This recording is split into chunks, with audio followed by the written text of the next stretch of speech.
I shouldn't be writing this down. Every psychiatrist I've spoken to has warned me that obsessing over the incident will only make things worse. But the public deserves to know what happened at NBC all those years ago, even if I can't tell you exactly what it was that happened. I spent 3 decades working in NBC's archives before my retirement in 2010. Most of that time was spent cataloging forgotten shows, failed pilots, and routine broadcasts.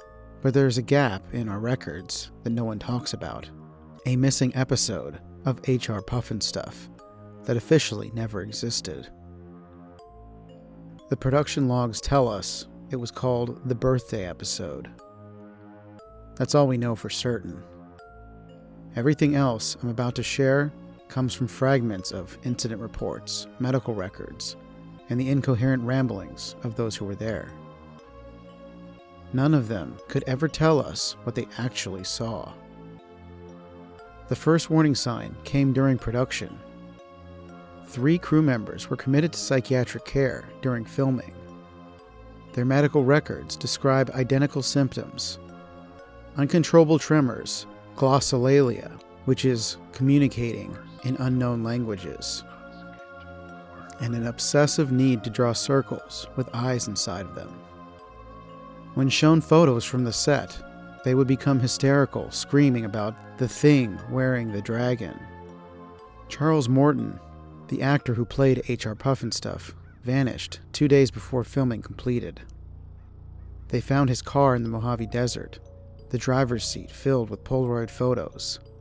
Every single one was completely black, though investigators noted that the photos seemed to be deeper than they should be, whatever that means. Morton was never found. The episode aired only once at 10:30 a.m. on November 15th, 1969. NBC's switchboard was flooded with calls within minutes. Parents reported their children having violent seizures, speaking in unknown languages, or simply stopping. Some kids just sat there, staring at nothing, completely unresponsive. Others wouldn't stop screaming. The network executives moved quickly to contain the situation. Every copy of the episode was supposedly destroyed.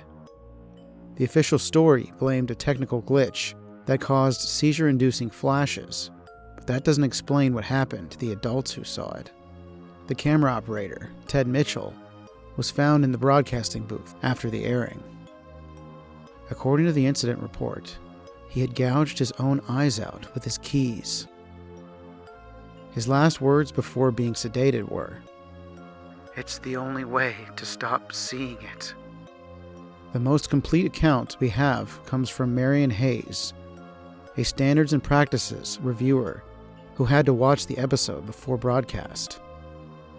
I say most complete, but her description is practically useless. The 5-page report consists entirely of the words, "The colors are wrong," written over and over, occasionally interrupted by crude drawings of what might be teeth.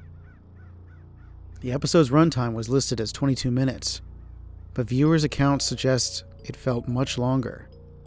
One mother claimed she checked the clock when the episode began, and again when it ended. 3 hours had passed. Another reported that her son aged visibly during the broadcast, his hair turning gray in patches. Both women were later committed to psychiatric care. I've spent years trying to piece together what happened. The production notes mention a birthday cake and something about a special song. Multiple witnesses referenced the new face, though none could describe what they meant.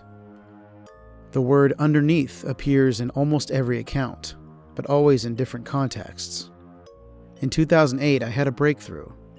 A film collector contacted me about a mysterious canister he'd found, labeled only with HR 119669BE.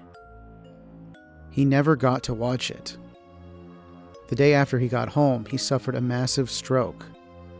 When he had recovered, he had gone totally blind, and the canister had vanished without a trace. The incident left its mark on everyone involved with the show. The remaining episodes were filmed with a different actor, in the Pufnstuf costume, though few people noticed the change. The original costume disappeared along with Morton. The replacement was built from scratch, and no one would touch any of the original props or costumes after the episode aired. I've interviewed dozens of people who were peripherally involved with the show.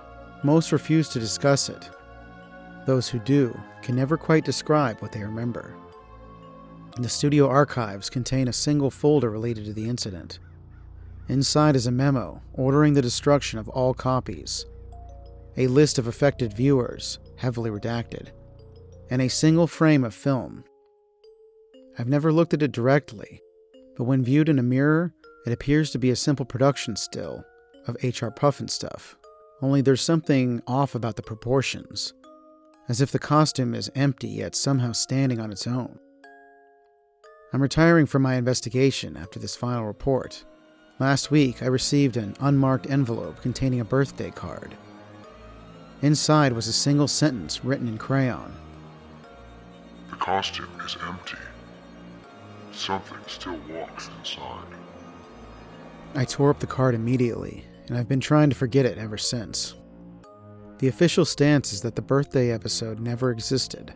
NBC has no record of its production or broadcast.